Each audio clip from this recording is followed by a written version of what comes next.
Heidi, hi campers. Yeah, in my motorhome, toilet's just up there, so I'm not going to be stuck if I need to go. But I don't edit these, so I'll have to restart it if I do go. Yeah, disclaimer. You might find that some of what I'm going to say, not a massive amount, but little bits might be a bit upsetting, so be warned. If YouTube ban me, I'll have to try and re-record this in a more delicate manner. I told you right at the start, warts and all. Yeah, so what I realise, I'm obviously about 7 or 8 videos into this now. There's some bits I missed, tips and tricks and things, information. And then I want to get on to coming to terms with your own mortality. And my life experiences revolving around that. So, where do I start? Oh yes. A video ago or two, I was saying about reducing testosterone in your body and using flecainide tablets. It's not flecainide, that's for your heart. My mistake, my memory. It's finasteride. And I think I mentioned it before, finasteride, so anyway. So that was one thing. The second thing is, in terms of controlling your urination rates, caffeine, no, and alcohol. So don't be having a coffee or a tea late at night. Because what I've noticed is that if I have a coffee at noon, something like that, for about 2 hours, I'm peeing every 15-20 minutes. So it's, if you had it last thing at night, you'd be in trouble. Well, not in trouble, you'd have a disturbed night. Because your body basically, with the caffeine, starts producing a lot more urine, because the caffeine boosts your system. Because things like Coca-Cola, Pepsi, have all massive amounts of caffeine. Red Bull, avoid them, soft drinks. Make sure there's no caffeine. Chocolate, masses of caffeine. Drinking chocolate, I don't know about that. Anyway, yeah, so that's one of the things I forgot to mention. The other thing is monitoring yourself. If you develop a cancer, one of the signs that the doctors always say, have you been losing weight recently? And they look for a massive drop in your weight because you start to eat less. I guess your system works differently, I don't know. So a couple of years ago, I actually invested in a digital weighing scales for the bathroom, and it's Bluetoothed. I think they're about 20, 30 quid, something like that. Get a good one, because you need accurate, repetitive weighing, accuracy. And an app you put on your phone, and it's a FeelFit app. And it does things like it automatically calculates your BMI, because you put into it your statistics, your height, that sort of thing, age. And then it calculates muscle mass, liquid and all the rest. And so I've been monitoring my weight now for a couple of years. And in actual fact, I only do it once a week, every Sunday. And if you do it every day, it's stupid, because your weight will go up and down 2 or 3 pounds, depending on how much you eat and how often you go to the toilet. So I do it once a week, and if I pulled up the graph, it looks a bit like a camel, the 2-year graph that it provides you to be able to track it. You can do it, I think it's weekly, monthly or yearly, you can pull it up. And so it gives you an idea of your track. And over the last 2 years, I've gradually put on weight, which is a positive sign that I haven't got cancer. And the other thing that I was thinking about, which I think finishes off the things I forgot, is that I was thinking last night, I thought, I'm pretty sure, looking at what I saw, what happened 4 or 5 years ago, that I got a growth then, because it was pushing on the side, making the entrance to the prostate like a half moon or a semicircular rather than a dot. If it had been a prostate swelling overall, you know, through age, I'm guessing it would have just been a dot or a hole. So I'm pretty sure it was a lump pushing at the side, one lump. And that gives me a little bit of reassurance and confidence in that that's like 4 or 5 years ago, so I'm suspecting it's a not so fast growing, not one of the nasty cancers. It might even turn out, you know, just to be a benign growth. Who knows? Wait for the biopsies. And we're now 10 days into when I had the biopsy last. Still no word from the hospital. Yeah, so that gives me confidence that if I've had it for, and I will have had it for 5 years at least, and I suspect I must have had it for quite a few years before I got tested last time. I just wish that I'd mentioned it a year ago when I had my blood test to get a PSA. I'd have caught it a year earlier. And hopefully it wouldn't have migrated, and, you know, it might not have. I have to wait for them, see what the specialists say. Fingers crossed. Right, so that's sort of catching up on all those, I think. There might be other things I remember at my age. So, some of these things are not so funny, and, you know, I have no intention of making them, so. Right, thinking right back, where I was born, in the village, our house was probably less than 100 yards away from a mainline railway. And it was basically 4 sets of tracks, and so it was heavy, a lot of traffic, day and night. And we used to get what was called the Devonian Express. And in my early years, it was idyllic. It was steam trains, great, you know. Me and my brother used to go and sit on the bank, do a bit of train spotting, nerds, you know. So, and you see these things come thundering through, flat out, you know, really working hard, steam belching, brilliant to watch. You know, as little kids sort of thing. And I was trying to think, I was probably about 13, something like that, on this event. And what had happened, I actually heard the train blowing, and by this time it's diesel electric. I heard the train, you know, and I thought, what the hell's going off there? And then I heard all the sirens, and I thought, oh shit.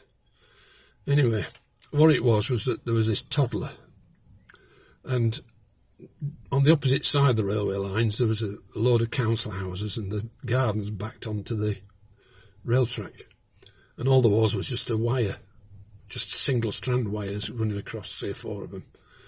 Anyway, this toddler was playing in his garden. I think it was about a 4-year-old lad. Got out onto the track, and the Devonian Express came through, flat out, you know. And it eventually stopped, but obviously it was half a mile up the road.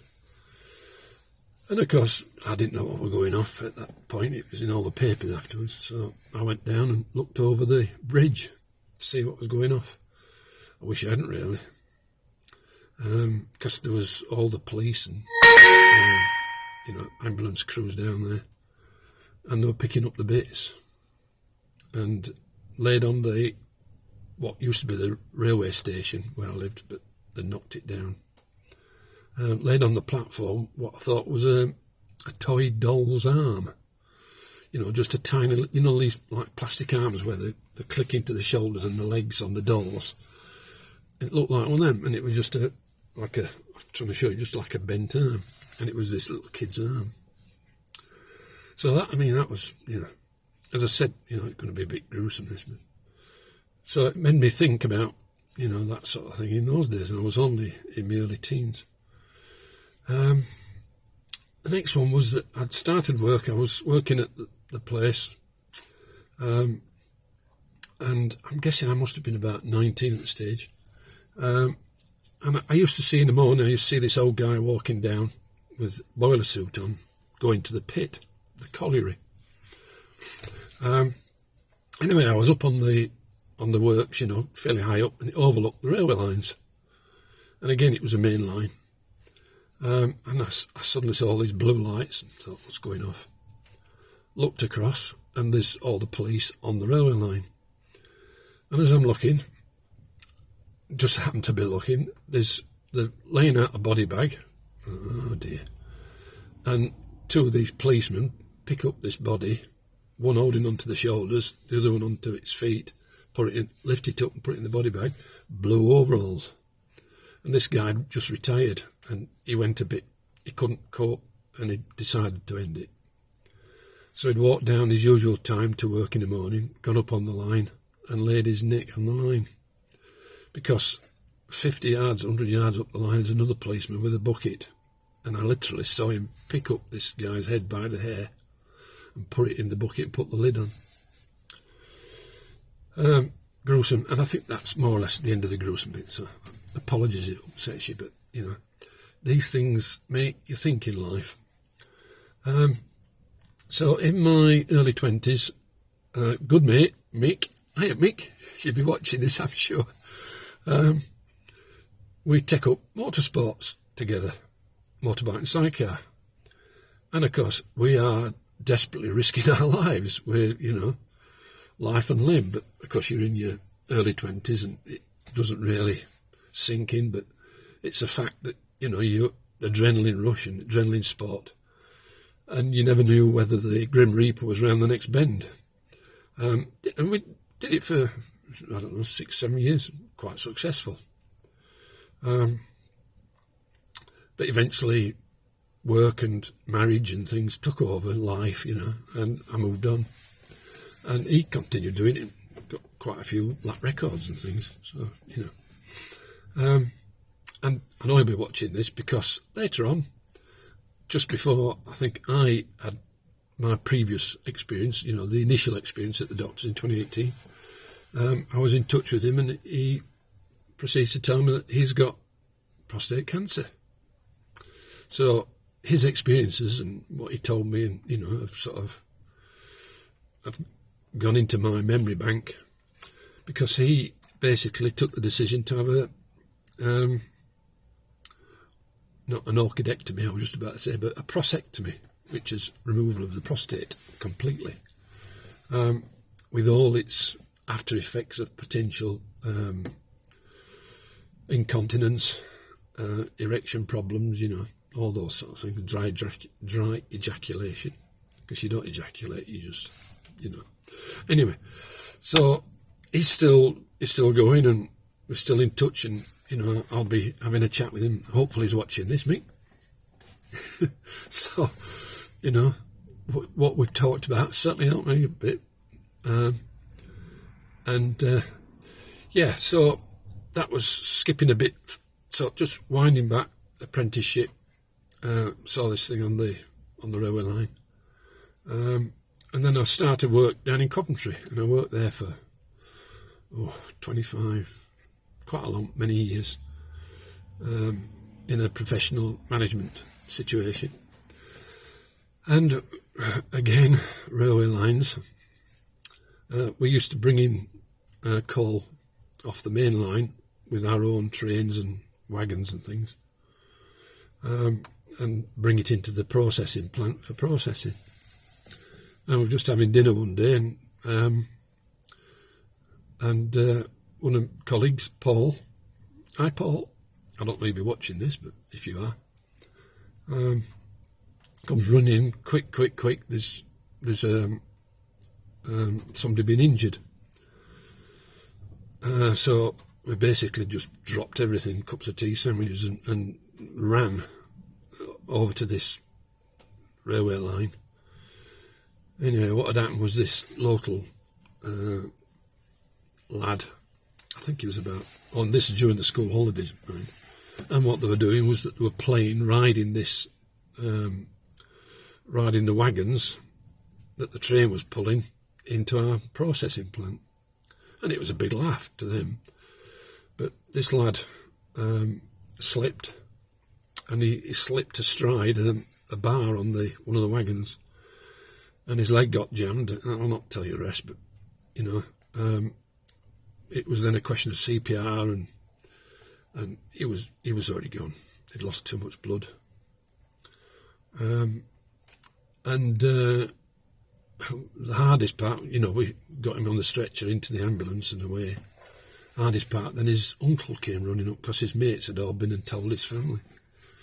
So his uncle came running up saying, where is he, how is he, where is he? And so I just said to him, look mate, it's pretty serious.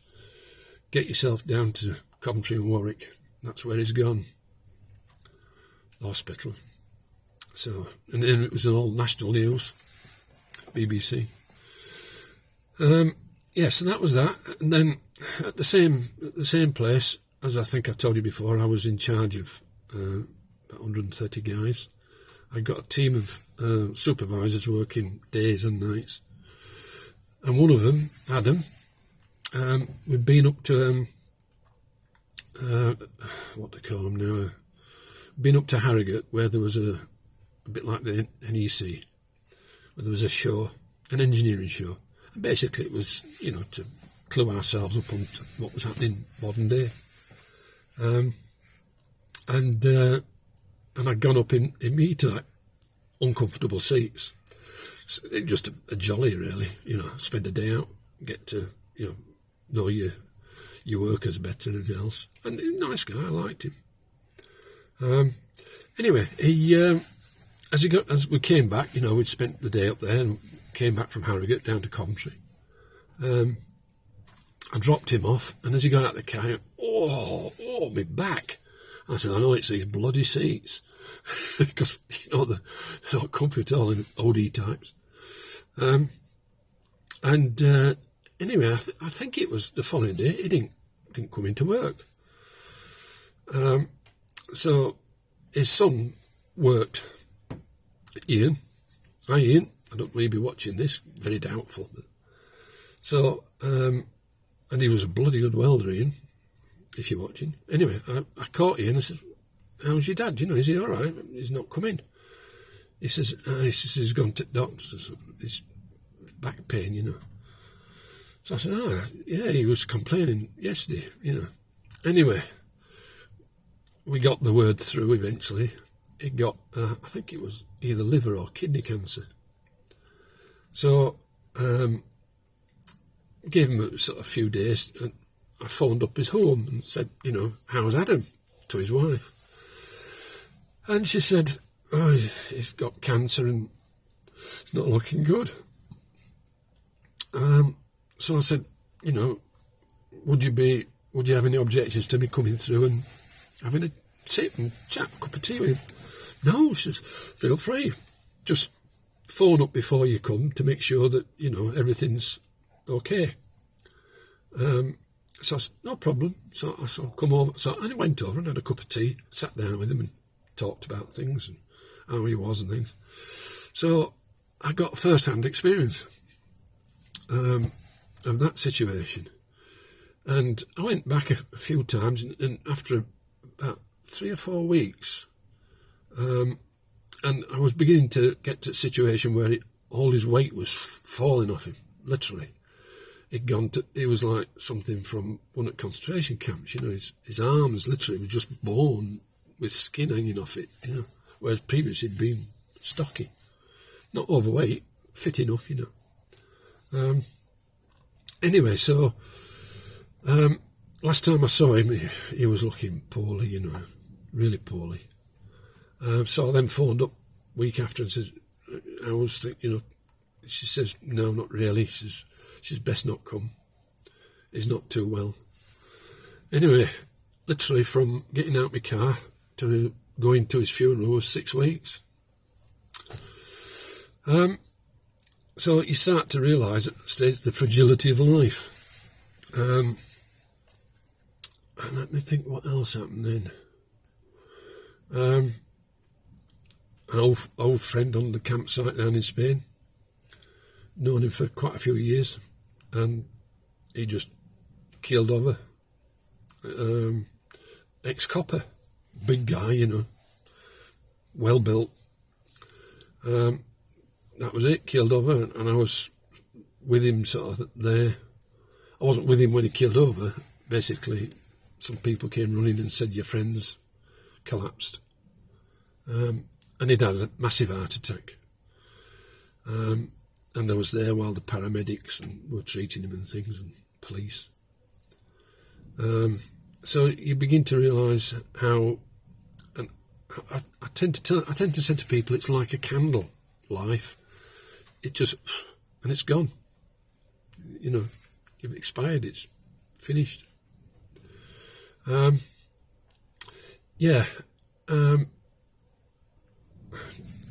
other things was that then I can't remember, about 3 years ago, my eldest boy, we were down in Spain, 50-year-old, just, arterial sclerosis around the heart, the arteries in the heart, basically heart attack, massive heart attack, died.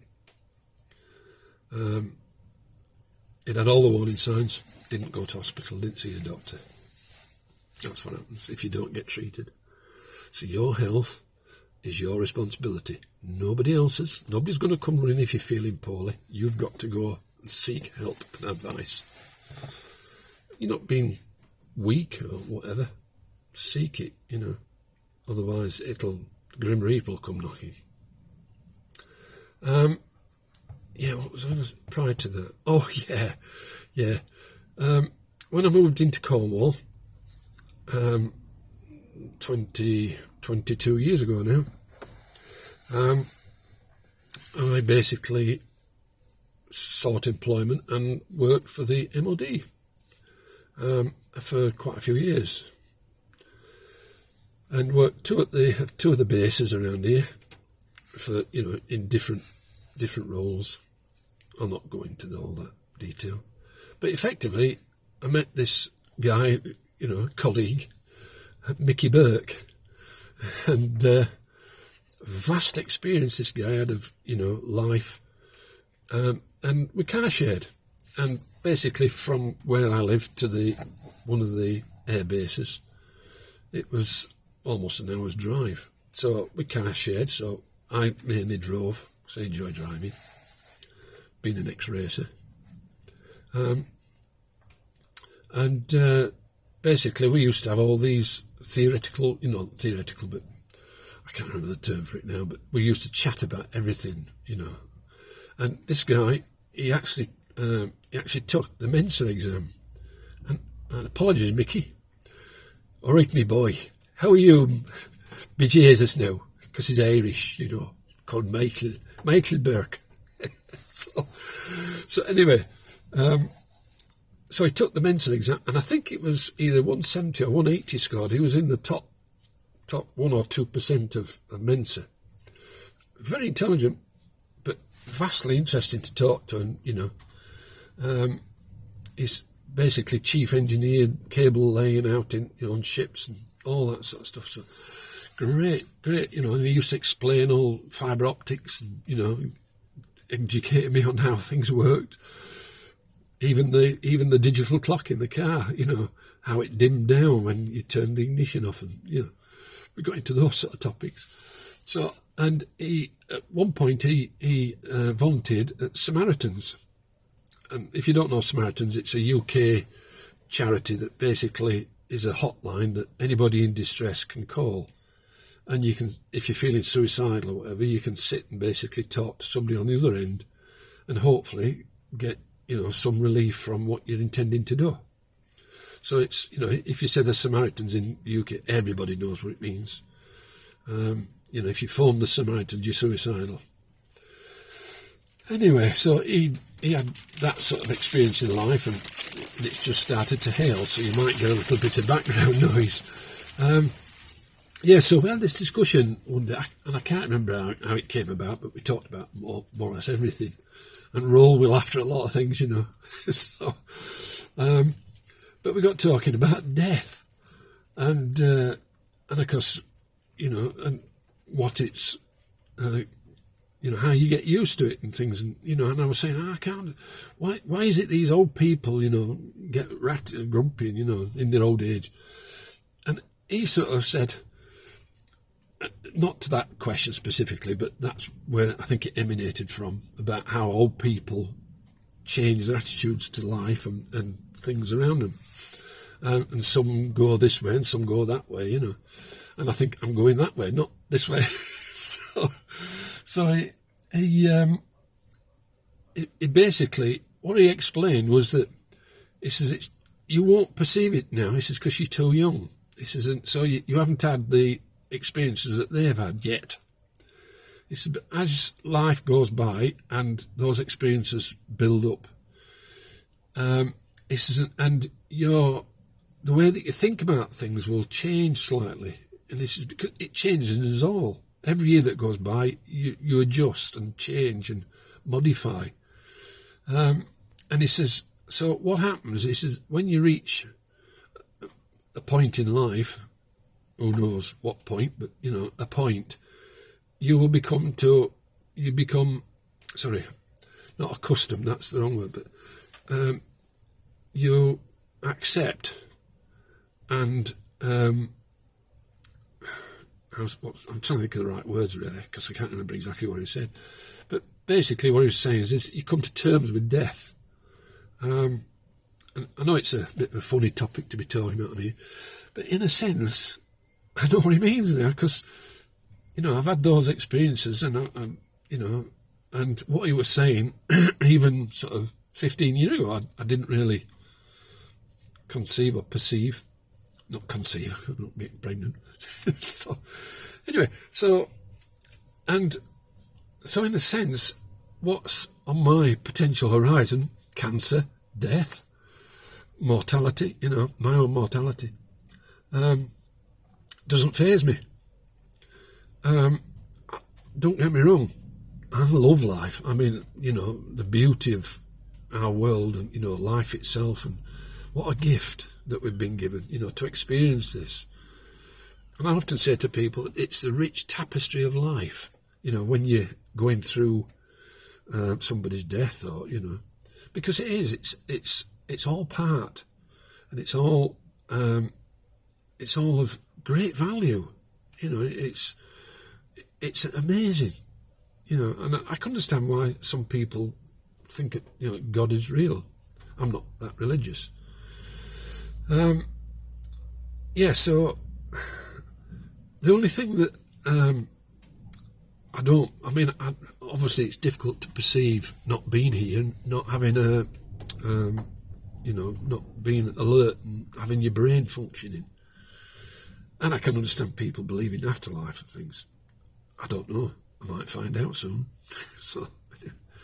But the only things that really do not worry me, but concern me, I guess, is people, the family, close family leave behind.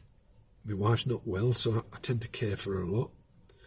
So I worry about, how she'll cope if I'm not here. Obviously, I've got siblings and children and grandkids, and I worry just how well they'll take it, if and when. And this is all part of, letting them see what my thoughts are. But the other thing, I don't relish the thought of is the decline with the cancer.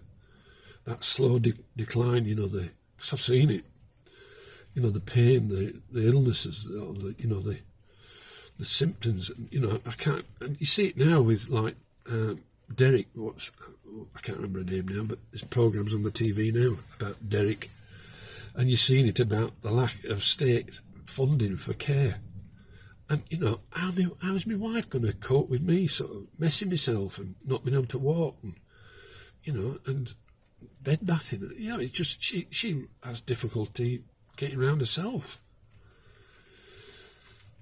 So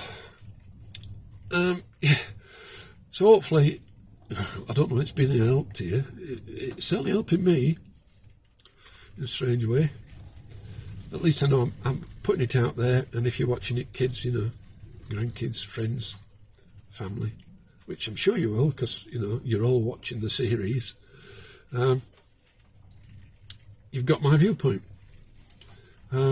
So I can smile, I can laugh, because it's the tapestry of life, having my legs up on the bloody couch, people looking at my arsehole. It's so hilarious. And of course, I can read them around me that they're thinking, this poor guy's got cancer, you've got to, be gentle with him, sort of. Have a bloody laugh. It's life. And as I said, I don't want to go. I want to stay here as long as possible, and that's my intention, Tom. And you're on this journey with me, so you'll hopefully see it through, and YouTube won't block me. So please don't complain. It's important this is out there for them to see and for people to learn from and get some guidance and advantage and strength from. Anyway, that's my usual 30 and a half minutes. It's raining and I'm sat here with a lovely view of the Atlantic and some cacti in my garden, and just looking out over to the Scilly Isles. That's a spectacular location. I don't want to leave it. There we go. I have no choice. Well, none of us have any choice. It will happen at some point. Just how you get there. So at least I'm leaving a bit of a legacy behind. I'm not anybody famous or whatever. A celebrity who suddenly gets the name mentioned on BBC when they go. I certainly won't. Anyway, my next one, unless I can think of anything else to do, is going to be, and I think I said this in the last one, but I thought I should do this. My next one will be when I've got something to talk about more, which will probably be after the meeting with the urologist. So, subscribe, like, ding ding, hit the notification bell, and comment. Right, anyway, it's 32 minutes now. I'm rattling on. Okay. Heidi hi campers. I'm in my camper. Bye now.